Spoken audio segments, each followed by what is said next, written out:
El ciclo Verano Planeta cumple esta temporada 25 años.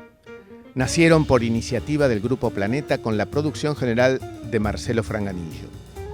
Desde sus inicios, en Mar del Plata y Pinamar, el objetivo fue y sigue siendo acercar los lectores a los autores. Decenas de miles de personas han presenciado las charlas en las que escritores de diverso género presentan sus últimas obras. La virtualidad a la que nos obliga la crisis sanitaria cambia las formas, pero no los propósitos. Por el contrario, aspiramos a multiplicar la cantidad de espectadores. El Grupo Planeta propone así nuevas alternativas literarias que sirvan de refugio a los deseos de un mundo mejor y posible. Desde el 18 de enero hasta el 10 de febrero, cada martes y jueves a partir de las 20, por el canal de YouTube Planeta de Libros Argentina, se emiten una a una las 8 charlas. La de hoy comienza así. Bienvenidos a esta que es la última de las charlas del ciclo Verano Planeta, que este año cumplió 25 años como iniciativa del Grupo Planeta, con la producción general de Marcelo Franganillo, y durante todo este tiempo siguió siendo siempre el mismo propósito: acercar los lectores a los autores. Debido a la crisis sanitaria tuvimos que hacerlo virtualmente, pero eso nos permitió llegar a mucho más gente. Muchísimas gracias a DESA, que es quien gestiona empresas de energía eléctrica a largo plazo, con respeto por el medio ambiente y con compromiso para la ciudad y para el país. Y además, DESA es energía que transforma. Muchísimas gracias a Álvarez Argüelles Hoteles, que nos permite, como siempre, estar en este lugar donde nos sentimos tan cómodos, aquí en el Hotel Costa Galana, con el mar detrás, qué mejor, ¿no? Muchísimas gracias a las municipalidades de Pinamar y de General Pueyrredón, Mar del Plata, que ha permitido a través de sus organismos que estos ciclos fueran declarados de interés cultural. Muchas gracias a los medios que nos permiten llegar a ustedes anunciándoles qué es lo que va a ocurrir en cada momento. Bueno, les cuento que nuestro invitado de hoy es Gabriel Rolón, que nació el 1 de noviembre de 1961. Siempre hago este chiste, pero es cierto. Después, dentro de un tiempo, ya va a desaparecer. Ahora, como sigue siendo joven, la fecha sigue estando ahí. En el partido de La Matanza, provincia de Buenos Aires. Es psicoanalista, escritor y pensador destacado de la cultura. Realizó sus estudios en la Facultad de Psicología de la Universidad de Buenos Aires, fue orador en el Congreso Mundial de Psicoanálisis organizado en 2012 en Ciudad de México. En 2013 dictó jornadas de formación psicoanalítica en la Universidad Pucros de Porto Alegre y es invitado de manera asidua en universidades locales y extranjeras a brindar seminarios de clínica psicoanalítica.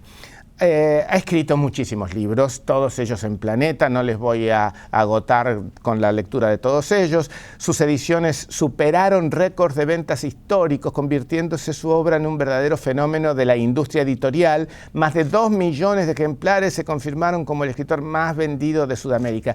Tiene programas de radio, de televisión, numerosos premios, pero ustedes han venido a escuchar a Gabriel Rolón y no a leer su biografía. Gabriel, ¿cómo estás? Bienvenido otra vez nuevamente al ciclo Verano Planeta. Nino, ¿cómo estás, amigo querido? En este formato un poco extraño, aunque menos extraño que la última vez, ¿no? Porque es la segunda vez que lo tenemos que hacer de esta manera por cuestiones pandémicas. Pero bueno, como bien decías vos, nos da la opción de llegar a un montón de gente que no podría haber estado presente, así que en esto de extrañar la presencia, al menos viene esto de saber que llegamos a un público más amplio a minorar un poco la tristeza de no poder estar juntos. Decime una cosa, vos que sos el especialista en arreglarnos el eje de nuestra psiquis, ¿esta pandemia modificó en algún grado la tuya propia o te mantenés absolutamente al margen de las consecuencias de las personas de a pie como nosotros? No, ¿qué va, Nino? O sea, yo la he sufrido como cualquiera.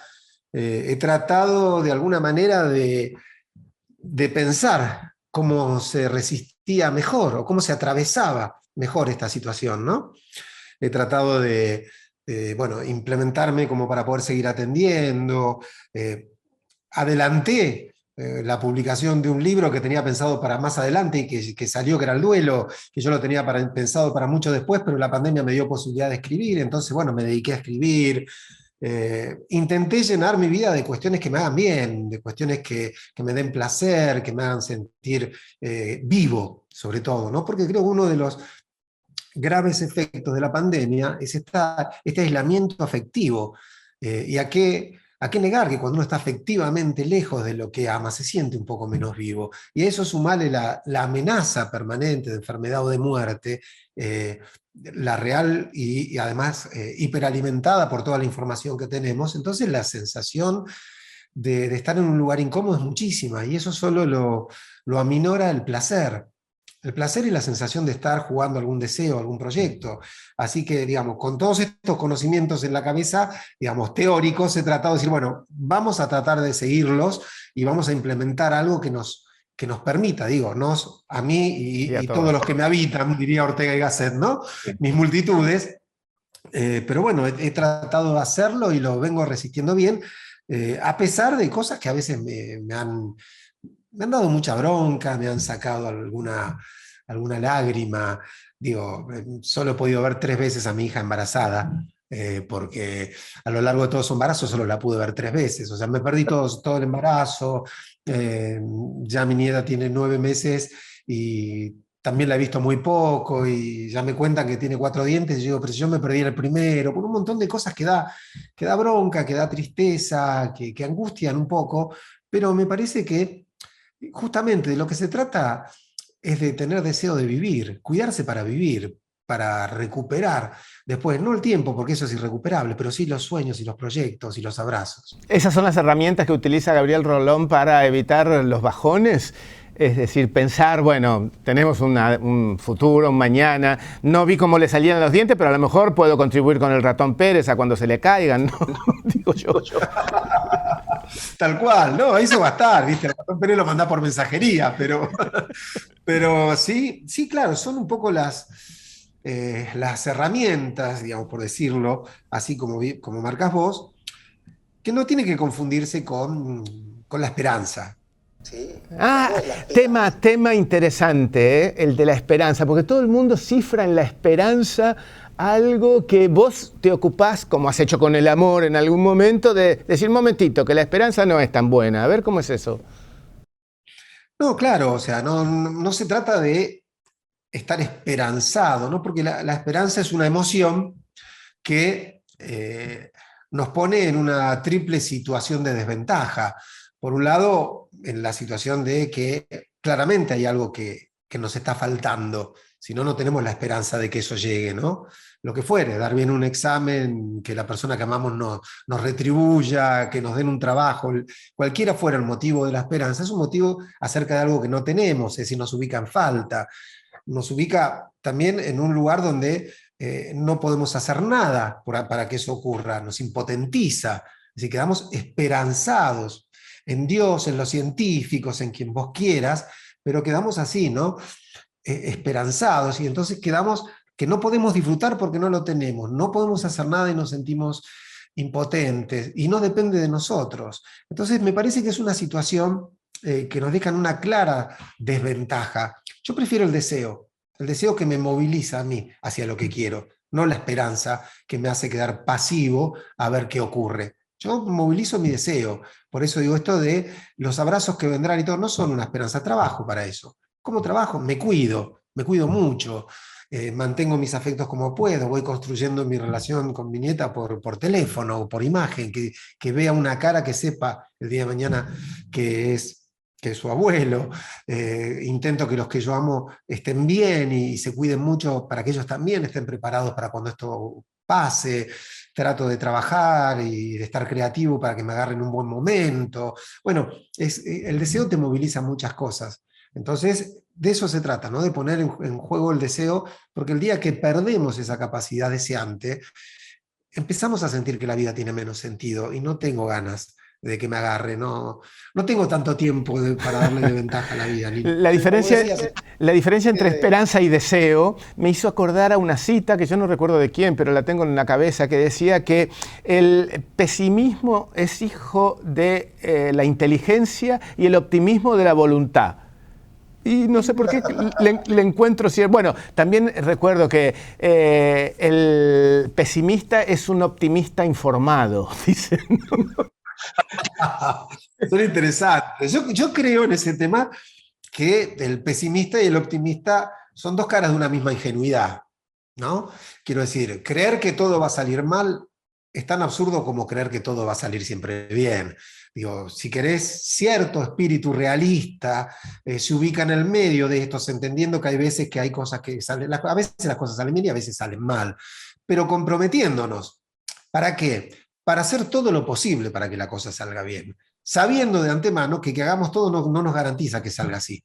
Pero me parece que lo que uno puede hacer es poner en juego todo, justamente hablamos del deseo, todo su esfuerzo, toda su entrega, para ver si uno sopla en el aire la moneda un poquito, ¿viste? Si Claro. sopla para que caiga del lado que queremos, por ahí cae del otro igual. Pero Hablando, ¿quién nos quita el soplido, Nino? hablando de esfuerzo, recuerdo que vos citás a un señor que no sé si ubicás, que se llama Freud, donde decís que él dijo haberse sentido un afortunado porque nada en la vida le fue fácil. ¿Tenés una cierta asociación con esa cita? ¿La sentís como propia? Y explícanos por qué. Sí, totalmente. Totalmente. Me hubiera gustado ser el autor de esa cita, no solo para tener la inteligencia de Freud, ¿no? Sino porque creo que es plenamente lo que pienso de la vida. Borges, a quien vos entrevistaste varias veces, solía decir que una persona sin tentaciones nunca iba a tener la posibilidad de ser santo, ¿no? O sea, si le quitas las tentaciones, le quitas la posibilidad de la santidad. O sea, ¿por qué gracia tiene resistir tentaciones que uno no tiene? Bueno, ¿Qué santidad hay en eso? Contra eso recordá a Oscar Wilde, que decía que la única manera de vencer a las tentaciones era ceder a ellas. Claro, claro. La otra es la santidad, ¿no? Pero no las vencés, las peleás. En eso consiste justamente la santidad, ¿no es? ¿Qué gracia tiene que yo renuncie a la cebolla, Nino, si vos sabés que a mí yo no como cebolla porque No la te gusta, odio? claro, No claro, me tenés gusta, razón. claro. No, la gracia es que uno, viste, que uno renuncie a la milanesa, que con todo lo que eso nos genera. Pero, entonces digo, de la misma manera, esto de que las cosas no te sean tan fáciles, digamos, creo yo que genera la posibilidad de poner el deseo a prueba. O sea, cuando la cosa no es tan sencilla, entonces vos tenés que tener un deseo que te sostenga, que te sostenga en la derrota, que te sostenga en la frustración, que te sostenga en la soledad, que te sostenga en la incomprensión de esa gente que te dice, bueno, ya está, basta, ¿hasta cuándo? No ves que, o sea, vos querés ser esto, pero no ves que no va por acá, a vos te conviene, ¿por qué no estudias odontología y te dejás de embromar con la música? Digo, pobre, teniendo yo todo el respeto por Hablando de eso, ¿por qué decís que hubieras preferido ser o te sentís más antes músico que psicoanalista? ¿Por qué? porque es la primera y la verdadera de mis pasiones, la música, y como esos primeros amores que uno no termina de abandonar jamás, ¿no? Eh, si, si a esta altura de mi vida alguien me dijera, bueno, le cambio todos sus éxitos por dirigir una orquesta sinfónica una noche, ¿En serio? una gran orquesta, un gran lugar, pero te lo juro, si yo pudiera decir, bueno, mágicamente, está bien, uno juega con estos incontrastables que son hijos del aburrimiento mental a Sí, veces, ¿no? claro, claro, Pero claro. si vos decís, bueno, me das un Teatro Colón lleno con una sinfónica y yo pudiera dirigirlo, la verdad, excepto los placeres del erotismo, no se me ocurre un placer más grande en mi vida. Pero date cuenta que tú sos una celebridad, el boom, Gabriel Rolón existe, todo el mundo te... ¿Renunciarías a eso que has logrado construir por esa noche? Pero sí, Nino, por lo menos es lo que creo, porque esa fue la pasión de toda mi vida, porque es lo que hace que cuando tenga un rato libre vuelva al piano con la partitura de, no sé, del Claro de Luna o estas cosas, e insista en algo que me sale con mucha dificultad o directamente no me sale y sé que no me va a salir, pero me motiva y paso horas con cosas que sé que no voy a lograr, pero me estimula tanto. Pues Vos sabés que sí, cuando contá. yo estudié, cuando yo estudié armonía con el maestro Virtu Maraño, Sí. el maestro murió después de 4 años de darme clases. No por eso, suponemos, ¿no? Pero, bueno, resistió bastante. Pero vos sabés que en ese momento, yo en mi análisis, ya siendo psicólogo, ya siendo un psicólogo reconocido, estaba trabajando, si no abandonaba la psicología para dedicarle mucho más tiempo al estudio, porque yo decía, con 2 años más de estudio de esta manera, yo voy a poder dirigir una orquesta. Y justo ocurrió que el maestro Maraño desgraciadamente murió y ya ahí no volví a estudiar, no volví a conectarme con alguien para armonía, composición, dirección y esas cosas. Pero fíjate hasta qué punto me apasiona que yo en mi análisis estaba trabajando el tema de la posibilidad de renunciar a lo que tenía como psicólogo para dedicarme de Sí, lleno a la música. realmente es una sorpresa. ¿Considerás como muchos que la música es el arte mayor? Sí, sí, sí. Sí, en este sentido soy como, viste que Schopenhauer decía que la música era el único y verdadero arte, el más grande de todos, porque, porque no dependía de nada, decía él, ¿no? Digo, la música no copia, decía, la pintura es una copia de una realidad, la poesía o una novela copia de alguna manera una situación, la música no copia nada, o sea, podría existir sin el mundo, decía, la música podría existir sin el mundo, o sea, pues no necesita referirse a nada para generar lo que genera. Entonces, para mí es un lenguaje tan único, tan particular, que con todo respeto por todas las artes, yo creo también que la música es un arte superior. Me hace preguntarte, ¿por qué crees que una música que no la podemos entender como podemos entender cuando miramos un cuadro, cuando leemos un libro, etcétera, puede llegar a conmovernos hasta las lágrimas? ¿Qué es lo que produce eso en nuestra cabeza para lograr ese efecto? Bueno, es que yo creo que en primer lugar hay cierta relación entre los sonidos que la música genera eh, y lo que el cerebro decodifica, digamos, y lo que genera en nuestros neurotransmisores y generan emociones, ¿Pero tiene generan que ver con lo que hemos escuchado antes o no? bueno, hay una parte que sí, entonces estará la gente que llora y dirá cuando escucha el bolero Bésame mucho, porque con ese bolero su marido la sacó a bailar por primera vez. Bueno, esto no quiere decir que el bolero Bésame mucho sea muy meritorio, eso tiene que ver con una asociación, ahí sí está la música remitiendo a otra cosa. Pero cuando vos escuchás, por ejemplo, un acorde disminuido y sentís una tensión, y vos decís, che, ¿qué pasa acá? ¿Qué clima, no? Dice uno. ¿Por qué? No te transmitió nada, son simplemente la ubicación de algunos intervalos musicales que te van a producir algunas cosas, y a veces no porque la asocies con nada. Eh, de hecho, vos sabés que yo tenía 5 o 6 años, mamá me mandaba siempre a hacer los mandados, ¿viste? 3, 4 veces por día al almacén de la esquina, a buscar alguna cosita. No, entonces tenía más 7, tendría más o menos. Y recuerdo el día que caminando pasé frente a una ventana y escuché una música y me quedé ahí y me emocioné y me quedé pero emocionado, lloré. Y yo dije, no sabía qué era lo que estaba pasando ahí. Y me dio un poco de vergüenza, pero en algún momento se lo conté a mi papá. Mi papá me dijo, ¿pero cuál era? No sé, no sé, no sé. Hasta que un día, caminando por ahí, la volví a escuchar. Pues se ve que tenía el disco, la persona que estaba ahí, y dije, esto es. Era el adagio de Albinoni. Claro. Digamos, yo no lo había escuchado nunca, pero ese adagio a mí me metió de lleno en la música fuerte, la música grande, digamos, más allá de las zambas que yo ya empezaba a tocar en la guitarra. Ya me gustaba la música, pero eso me abrió y dije, bueno, esto es posible, entonces hay un mundo posible que es bello. Hoy, ¿con qué te emocionas al escuchar qué música? Bueno, uno de mis momentos preferidos es cuando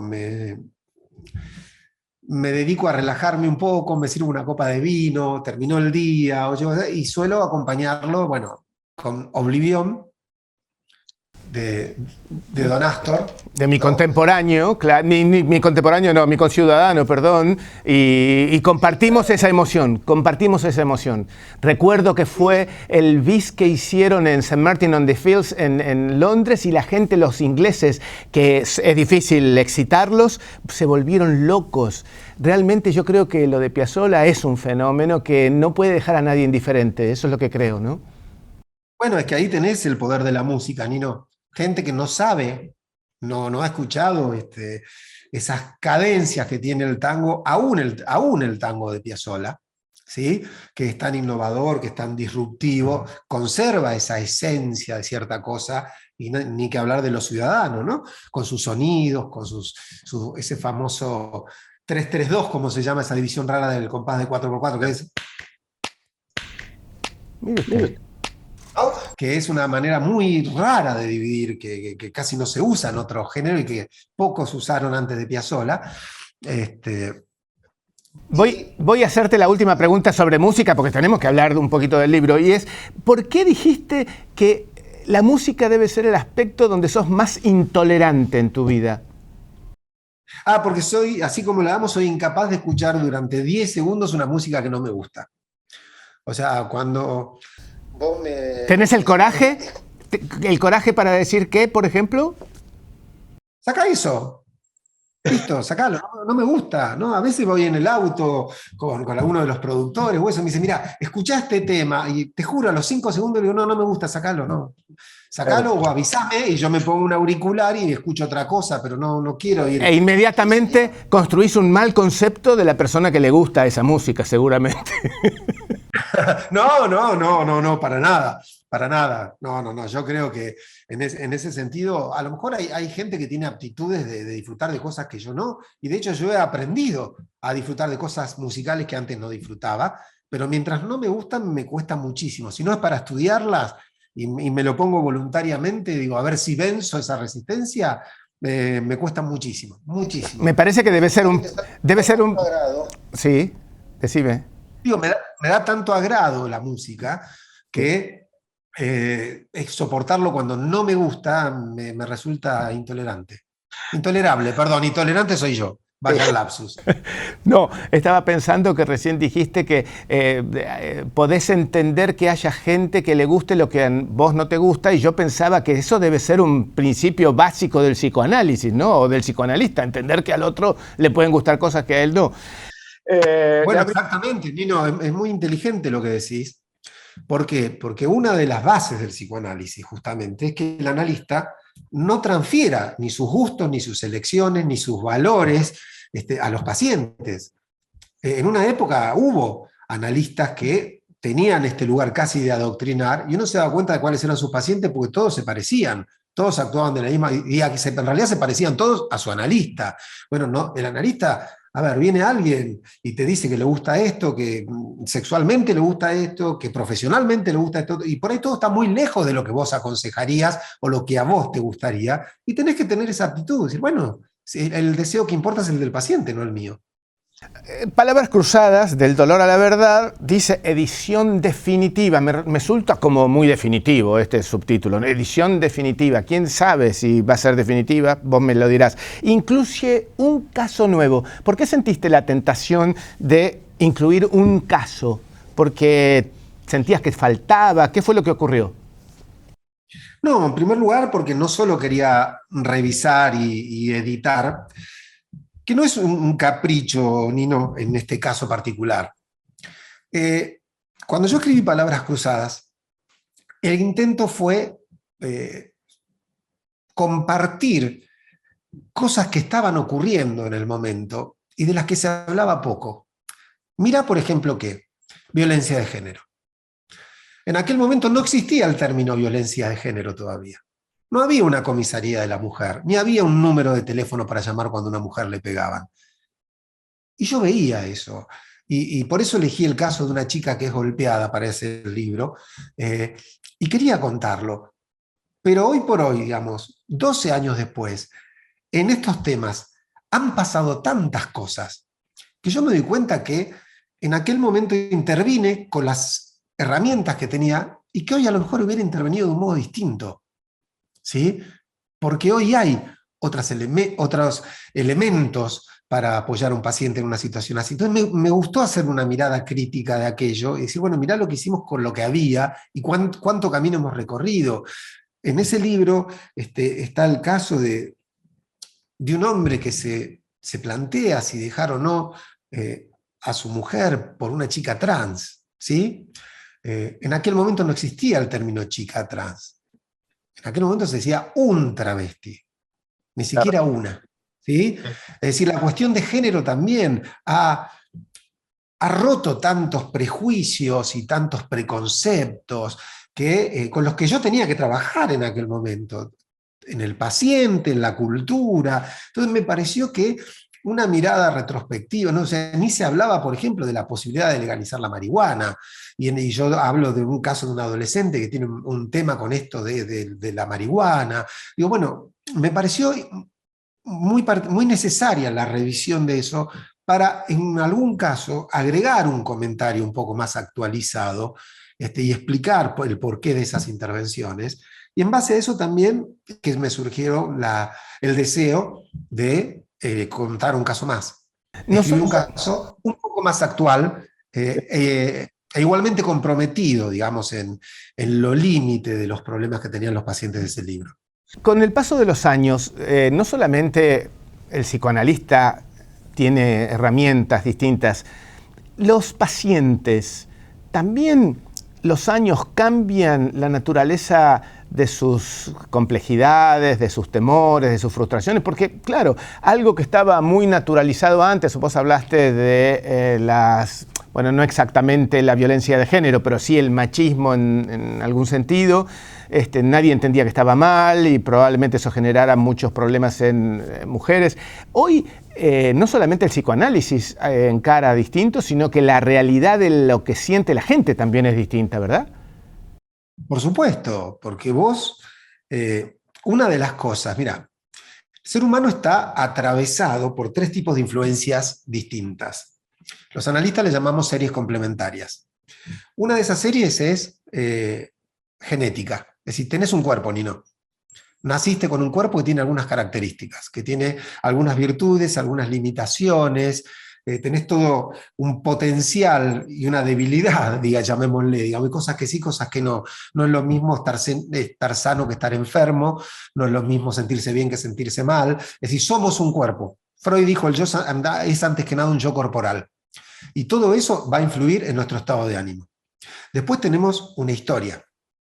Lo que te pasó de chico, te amaron, no te amaron, tus padres se llevaban bien, se llevaban mal, tuviste hermanos, no tuviste hermanos, viviste en un lugar con muchas carencias, viviste en un lugar con muchos estímulos a favor, te apoyaron o te llevaron hacia lugares que vos no deseabas. Todo eso que es nuestra historia también influye en quiénes somos. Y por último está la cultura en la que vivimos. Nuestra cultura nos tira todo el tiempo mandatos, elementos, creencias. Era mucho más difícil hace 60 años para una mujer decir yo no tengo ganas de ser madre. Era mucho más difícil que hoy. Porque en aquel momento, bueno, si no eras madre, ¿qué te pasa? ¿Cómo que no? ¿Cómo que no te querés casar y no querés tener una familia? O sea, esta chica está enferma. Hoy nadie diría eso. Digo, hoy alguien dice, mira, no tengo ganas de convivir. No, sí convivo, pero no tengo ganas de ser madre. Y bueno, ¿por qué? Porque lo que pasa en la cultura también forma parte de nuestro andamiaje, para bien y para mal a la hora de enfrentar la vida.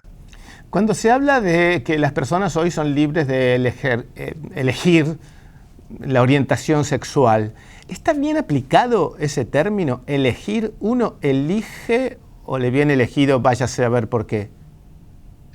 Bueno, lo que pasa es que mira, hay términos que son delicados porque tienen un uso en el ámbito académico, digamos, y un uso diferente en el ámbito de la cultura común, ¿sí?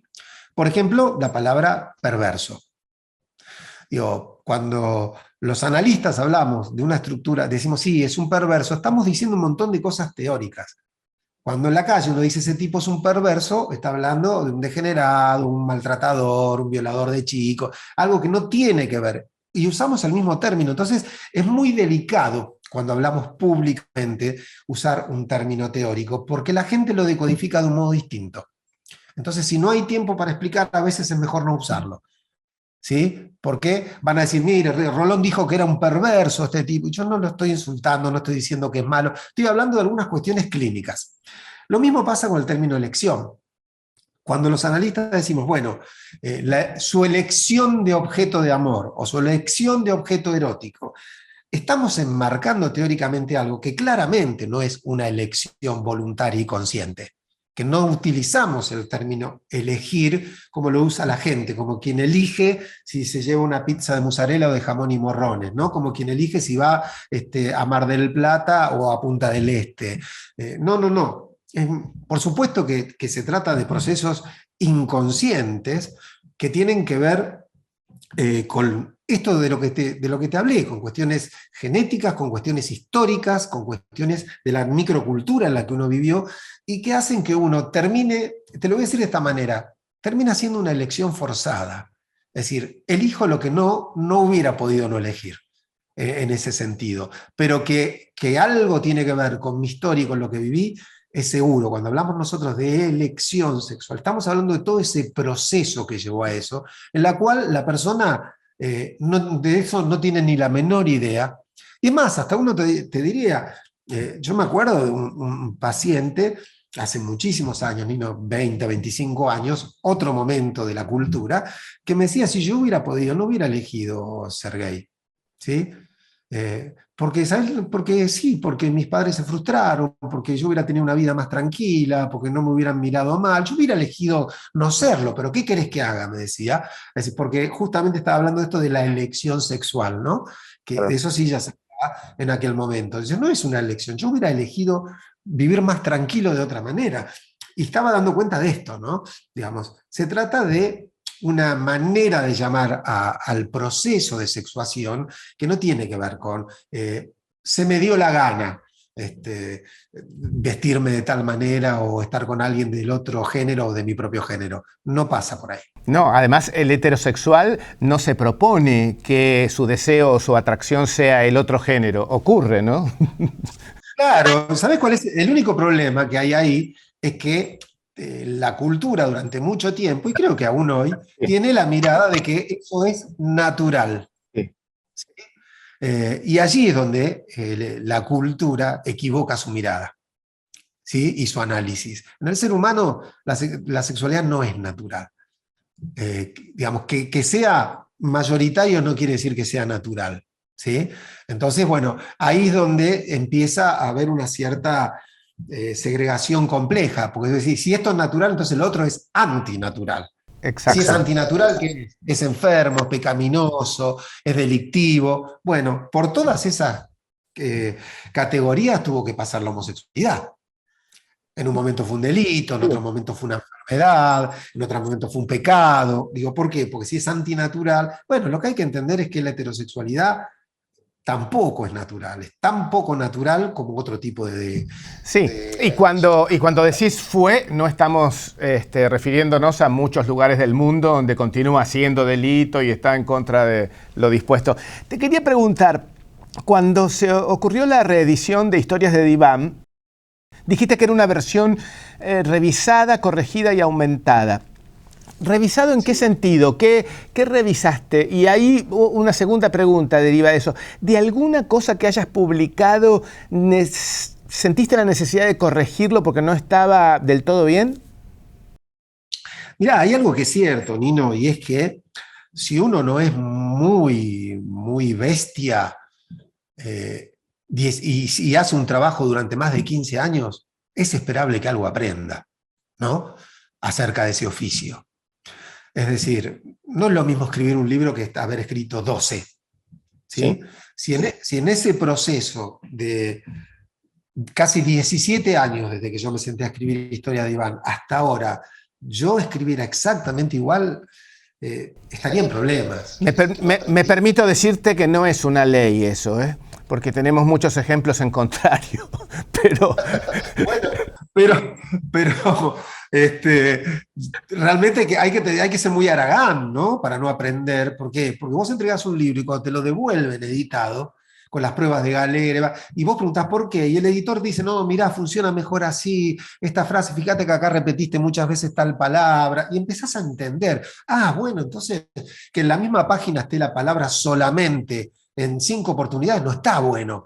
No. Es malo para el libro. Entonces, bueno, a ver, entonces me doy cuenta que tuve muchas repeticiones, me doy cuenta que funciona mejor de esta manera, esto fue demasiado largo, entonces conviene dividirlo en 2 párrafos. Vas aprendiendo. eh, digamos, yo creo que los primeros libros son muy emocionales, Nino. Como que uno tiene tantas ganas de decirlo, y tiene tanta, que te salen de esa manera, son mucho más pasionales que inteligentes.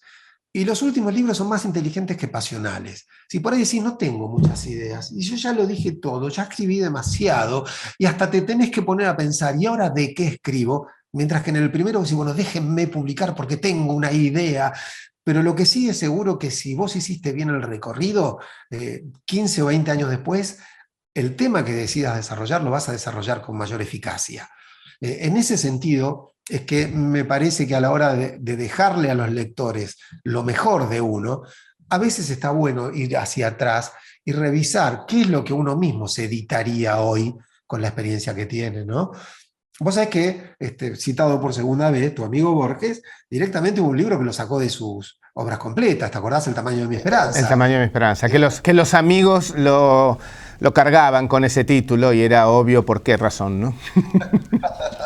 Claro, pero y después se lo han editado después de que él murió, pero él no lo quería en sus obras completas. Fíjate hasta qué punto no le debe haber gustado que no lo consideró ni siquiera corregible.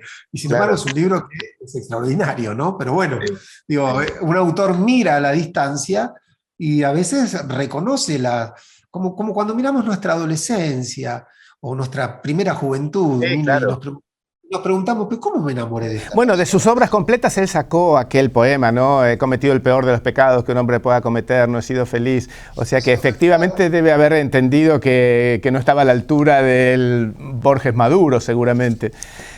Digo que se contradecía justamente, ¿no? Con esta idea que él tenía de que, bueno, creo que en ese sentido Borges y Freud tenían la misma idea, ¿no? Freud dice, en El malestar en la cultura, él dice, no parece estar dentro de los planes del universo que el hombre sea feliz, ¿no?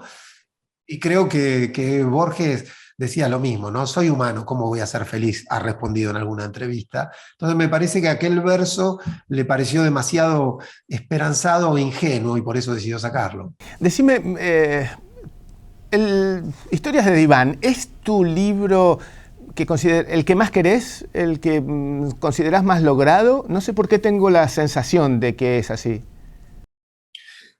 Eh, Probablemente sea uno de los libros que yo más quiera, digamos, el que me permitió entrar en el mundo de la literatura, el que me dio placeres insospechados. Eh, vos sabés el chantaje emocional que yo tengo conmigo mismo, Nino, con las cuestiones populares. Lo sabés porque lo hemos charlado tantos kilómetros, tantos viajes, tantas cenas o desayunos. Eh, Cuando ese libro, que salió modestamente, con una tirada pequeña, yo nunca había publicado nada, y que fue reeditado ya a la semana, y la segunda edición reeditado antes de la semana, y que empezó a estallar de ese modo tan particular. Yo una vez vi en una publicidad en un colectivo que decía, el libro que elige el país. Era el eslogan de marketing, ¿no? Sí. Cosa que no tiene por qué ser veraz, porque ya sabemos que las propagandas dicen que un desodorante dura 6 años y medio y es mentira. Si fuera cierto y a partir de algunos acontecimientos de la actualidad, no le ha ido muy bien al país leyendo tu libro. Es cierto, no siempre lo que la elección popular, por eso Borges desconfiaba de la democracia en un acto tremendo. El abuso de la estadística lo llamaba así.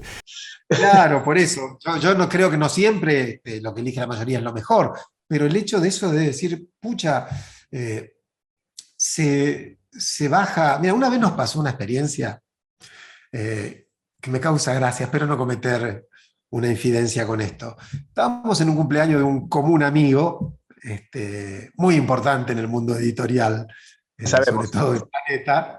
Sí. eh, y bueno, y se había ido la hora a la madrugada, era un día de semana, bueno, y se escuchaba la música y la fiesta, y qué sé yo, que en un momento toca el timbre, este, él baja a ver quién era, y que yo, como demoraba en venir y eso, bajé yo, digo, pero, che, ¿qué pasó? Y cuando salgo hay un patrullero que venía a clausurarle el cumpleaños. Dice, no, porque usted no puede, porque es un día de semana y porque sus vecinos, ¿no? Y él trataba de explicarle, y como ya me lleva como 10 minutos, no, no, no. Y en eso me asomo y le digo, ¿qué pasa, Nacho? Y el policía me mira, se calla, se pone a llorar y me dice, usted es Rolón. Me dice, su libro me salvó la vida. Y el policía, vestido de policía, con el patrullero, me abraza, se pone a llorar. Y le digo, bueno, si te gustan mis libros, gracias a este señor vos lo lees. No le arruines el cumpleaños. Me dijo, olvídate, olvídate. Y dice, ¿me puedo sacar una foto? Tengo una foto en una madrugada con un policía y un patrullero salvando a un amigo en una fiesta de cumpleaños. Y cuando él se fue, me dijo justamente este amigo, me dijo, ¿ves? Eso es ser popular. Me dijo, Claro. llegarle a la gente que le está llegando. Y digo, Los que no se olvidaron fueron los vecinos, te cuento, de esa noche. no, tampoco, claro, no se olvidaron nunca. Pero bueno, me parece que yo le debo a Historias de Iván todas esas cosas y por eso lo quiero tanto. Creo que dista de ser el mejor de mis libros. Yo, si me preguntás así, hay dos libros hay tres libros, por ir en cada uno de los distintos géneros que vos sabés ¿Sí? que he encarado. Creo que Palabras Cruzadas es tal vez el mejor libro de casos de los tres. Eh, Creo que La voz ausente es una novela donde yo me he sentido muy satisfecho. Y El duelo, en los ensayos. La gente sí muere con el lado B del amor. Eh, Hay personas que lo ven casi de un modo bíblico, lo tienen todo marcado, me dicen, no, esto es lo que... Por la temática, pero yo creo que el libro mejor escrito que yo he entregado hasta ahora es el libro del duelo. Gabriel, la palabra es el instrumento con el que los psicoanalistas hacen su trabajo. Quería preguntarte, ¿qué opinión tenés vos del lenguaje inclusivo? Mira, creo que el lenguaje inclusivo es un fenómeno necesario, que se va a ir instalando en la cultura, que no necesariamente va a quedar como está planteado. O sea, irá tomando su modo particular, porque en el lenguaje pasa esto. Uno no puede imponerlo. Porque el lenguaje empieza a tener vida propia. ¿Sí? En una época, por ahí vos que sos más memorioso, más informado que yo en esto, pero vos te acordás que en una época, hace muchas décadas, se impuso en los colegios primarios de la Argentina hablar de tú. Ah, sí. No se podía hablar de vos. O sea, dentro del colegio la maestra le decía, tu niño pasa y haz tal cosa. Sonaba el timbre, el recreo, y cuando el chico salía corriendo, la maestra decía, ¿y vos a dónde vas? ¿Sí? ¿Por qué? Y se tuvo que sacar, porque el lenguaje no lo podés imponer. Yo creo que del mismo modo, el lenguaje inclusivo denuncia algo que está haciendo falta. ¿Sí? Y marca ciertos caprichos que tienen reminiscencias con actitudes de las que conviene uno desprenderse, como el machismo. Vos no sabés cómo me ha costado a mí, por ejemplo, en los ensayos. Yo antes cuando decía, bueno, te tomo la cita de Freud, no parece estar dentro de los planes del universo que el hombre sea feliz. Ese hombre está tomado en sentido universal. Genérico, claro, sí. Hombre-mujer. Bueno, hoy, cuando escribo un ensayo, no puedo escribir de esa manera. Yo me siento en falta. Si digo, bueno, el hombre en su búsqueda, no. Tengo que poner, no sé, el ser humano, el sujeto, hombres y mujeres en nuestras búsquedas. Tengo que buscar la manera. ¿Por qué? Porque ya yo me siento mal. Y eso lo logró el lenguaje inclusivo. Es decir, que yo pensara en eso y que me empezara a resultar incómodo, lo que creo es que no hay que fanatizarse y pensar que si uno no dice les nenes es porque están en contra de este proceso. No, no, no, no. Dejemos que el proceso vaya avanzando, y que está muy bien que se milite en esto y que se exija y que se diga, dejémoslo y después veremos qué queda. Yo sé que va a quedar algo y que se va a modificar y que va a ser eso el lenguaje inclusivo. Sé también que no va a ser exactamente como se planifica, porque no es por planificación que se instaura el lenguaje. Claro, porque se me está ocurriendo en este momento, a partir de lo que decís, que la pretensión de que todo el mundo lo use, y si no lo usa, está en el bando enemigo, deja de ser un lenguaje inclusivo para ser un lenguaje exclusivo, ¿verdad? Es decir, claro, yo interpreto que sí. Claro, que tiene la virtud de poner sobre el debate temas que, como vos decís, hay que debatir. Verdaderamente la actitud de una sociedad normativamente masculina debe repensarse, sin duda.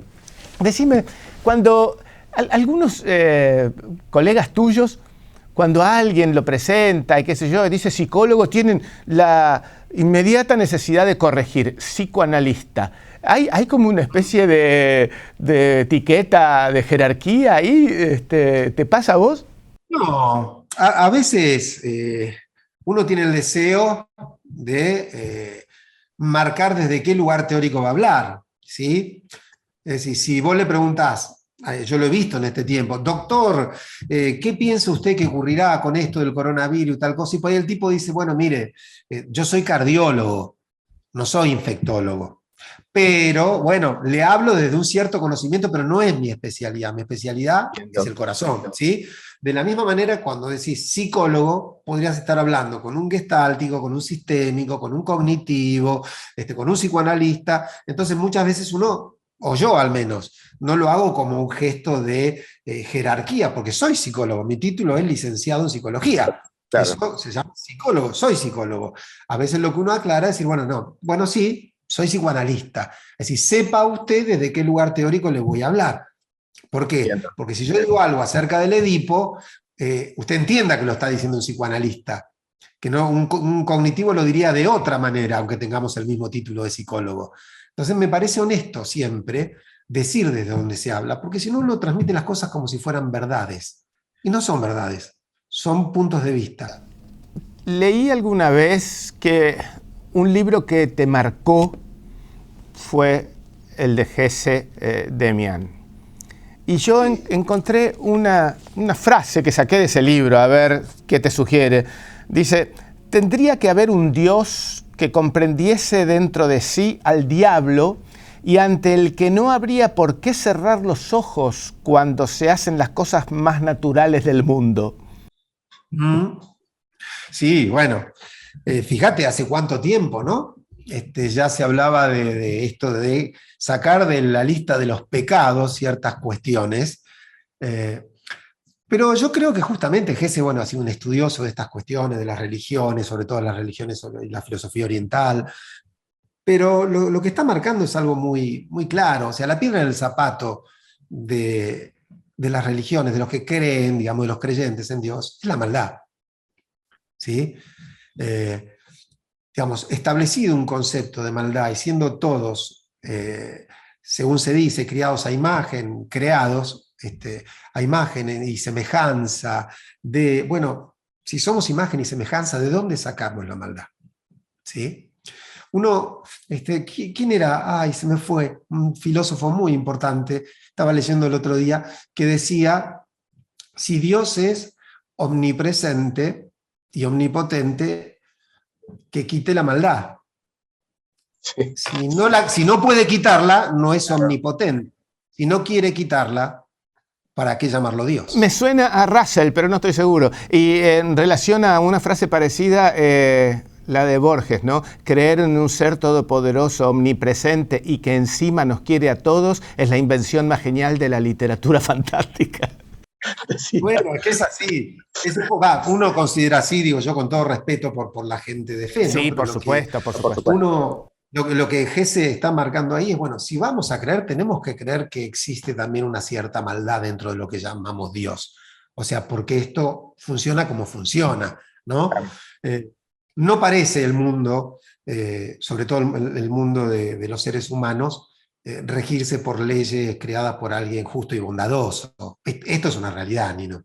Después cada uno que crea lo que quiera. Cuando uno ve la realidad del mundo se da cuenta que no es así. Voy a hacerte mi anteúltima pregunta. Y es, un libro que a mí me gustó mucho tuyo fue Cara a Cara, porque habla del desafío, del dilema, del psicoanalista, de sus pacientes. Y cuando uno analiza lo que los psicoanalistas hablan de que cada uno está formado por su historia, por su infancia, por las circunstancias que vivió, me pongo a pensar en dónde está la responsabilidad de cada uno, porque allí se marca lo que podríamos llamar un determinismo psíquico, ¿no? ¿Cómo por propia voluntad puedo yo zafar de las cosas que me constituyen? ¿Qué culpa tenemos? Mirá, nuestro común amigo Alejandro Dolina me dijo una vez en una charla, hablando justamente de psicoanálisis y estas cosas y este determinismo psíquico, me dijo, sí, mira, Rolón, pero después de los 20 años uno es responsable de su cara. El que tiene cara de estúpido no le puede echar la culpa a los padres. Es un estúpido, ¿no? Y yo creo que justamente se trata, unamos esto con la bella frase de Sartre, ¿no? Somos lo que hacemos con lo que hicieron de nosotros. Creo que allí está la posibilidad de cambiar algo. Hay un cierto determinismo que tiene que ver, por ejemplo, hablábamos de esto que mal se llama elección sexual, que yo, hay un determinismo que ya nos impulsa a enamorarnos de ciertas personas y no de otras. Y eso está. Y no, si vos decís, bueno, hay que cambiar ese determinismo, ¿por qué? O sea, uno supone que un heterosexual tiene que hacer fuerza para volverse homosexual, un homosexual como se quería en una época, tenía que hacer una terapia correctiva. No, no, hay cosas que forman parte de nosotros y que han sido determinadas en algún momento de nuestra historia. Pero hay otras por las cuales sí vale la pena dar batalla. Digo, si vos si te criaste en un ámbito que te generó una personalidad egoísta, poco afecta al reconocimiento de los demás, a la generosidad. Bueno, tenés en un momento que preguntarte, ¿pero qué pienso yo de quién soy? ¿Me gusta quién soy? ¿Soy feliz? Permitime seguir por el lado de la filosofía, ¿no? Como decía Nietzsche, la teoría del eterno retorno. Es decir, si yo tuviera que volver a vivir esta vida durante toda la eternidad, ¿esta es la vida que yo querría vivir? Porque si no, hay que cambiarla. Y ahí es donde aparece, en el deseo de ser distinto, se filtra ese mínimo espacio de libertad que tiene todo ser humano para modificar algunas cosas. Un espacio de libertad que es muy pequeño, pero que alcanza para que la vida tenga un sentido, Nino. Entonces, allí es donde uno puede trabajar en contra, ¿sí? Donde alguien que se da cuenta a los 22, 23, 26 años que es una persona celosa, que es muy difícil convivir con él, que lastima a las personas que tiene al lado por su desconfianza, y bueno, algo tengo que hacer con esto. Bueno, si uno tiene esa posibilidad, ahí empieza la verdadera alquimia de un sujeto humano. Voy a hacer mi última pregunta y la voy a hacer por enésima vez, no sé, las veces que te lo he preguntado. Decime, Sí, el dilema del ser humano y los pilares del psicoanálisis ¿son solamente el sexo y la muerte? Sí, por supuesto. Sí. Pero hay otras cosas que no son sexo y muerte, ¿no? ¿Qué sé yo? Pero bueno, ustedes... Lo que pasa es que la sexualidad en su aspecto más amplio tiene que ver justamente con la pulsión de vida, ¿sí? Entonces lo que estamos diciendo es las únicas dos cosas realmente importantes que condicionan cada uno de nuestros actos son la vida y la muerte, ¿sí? El amor y la muerte, la sexualidad y la muerte, diremos como listas. Otro podría decir el amor y la muerte, para ser más amplio, pero tiene que ver con eso. Es decir, sobre todo a determinada edad, ¿no es cierto? ¿Perdón, Nino? Que sobre todo cambiamos la palabra sexo por amor a determinada edad, digo yo, se me acaba de ocurrir. No, porque no deja de estar sexualizado el amor y la vida. O sea, vos sabés que yo he escuchado muchas veces a un paciente hablar de un proyecto que a lo mejor es laboral, sí, que le ofrecen. No me calienta. O sea, listo, como metáfora. Sí. Bueno, está dando, los chicos dicen, me la baja, ¿sí? Ese es el lenguaje de los chicos o de los adolescentes cuando hablas con ellos. No, dijo tal cosa, no es... Me haces acordar a que el otro día hablando con jóvenes yo le decía, la verdad que los autos a mí no me erotizan. Y alguien me preguntó, ¿cómo es eso de que no te erotizan? Y le digo, sí, no me interesan los autos, ¿viste? Pero me surgió esa palabra, sí. Bueno, pero ¿por qué? Porque de eso se trata. O sea, hay cosas en la vida que libidinizamos, Sí. es decir, que erotizamos y podemos erotizar una carrera, un libro, una pasión. Un libro, eroticemos un libro, sí. Pero, por supuesto. O Palabra. ¿cuándo? No, digo, entonces me parece que en ese sentido que hablamos de entre la sexualidad y la muerte, entre aquello que podemos erotizar y nos hace sentir vivos, y entre aquello que podemos perder, que también puede ser la muerte de la juventud, como vos sabés que la juventud, diría Dolina, es una visita que se está levantando de mi mesa, de la mía ya se levantó, y estoy a punto de cometer el pecado que vos decís, de sacar la fecha de la biografía. Me voy a resistir por vos. No te voy a dar el gusto. Pero por lo menos podemos decir que ya hay un riesgo que no corremos, que es el de morir jóvenes, ¿no es cierto? Es a favor nuestro. Totalmente, ya es un montón. Bueno, Gabriel, mil gracias. Es siempre un placer sentirte tan íntimo, tan amigo, tan buen tipo. Y para nuestros lectores, la responsabilidad de que muchos te siguen, Gabriel. Mil gracias. La verdad que fue siempre un placer. Gracias a vos, Nino, gracias a la editorial, a Nacho, a Franganillo, a todos los que hacen posible el Verano Planeta. Así que vos agradecerás por mí los que yo me olvide, pero les agradezco a todos por esta posibilidad de encontrarnos y sobre todo de encontrarte. O sea, esta pandemia nos ha hecho encontrar muy poquito, o nada, y casualmente siempre. Así que me quedo con ganas de un abrazo. Apostemos a la presencialidad. Gracias. Gracias, Gabriel, por haber estado en la última de las charlas de este ciclo Verano Planeta, que ya cumplimos los 25 años. Increíble, ¿no? 25 años de un programa cultural no es poca cosa. Muchísimas gracias a quienes lo hicieron posible, obviamente al Grupo Planeta, a la producción de Marcelo Franganillo, a todas las personas que han participado para que ustedes puedan alcanzar a ver y acercarse a los autores. Muchísimas gracias a esta casa, al Hotel Costa Galana, a los municipios que nos apoyaron, a quienes declararon de interés cultural el ciclo y básicamente muchas gracias a ustedes, a todos los que están del otro lado. Esperemos que pronto la presencialidad recupere ese vínculo personal que nada reemplaza, pero gracias a ustedes que siempre han estado del otro lado y por eso es que los 25 años pudieron ser. Gracias y nos reencontramos el año que viene. Gracias.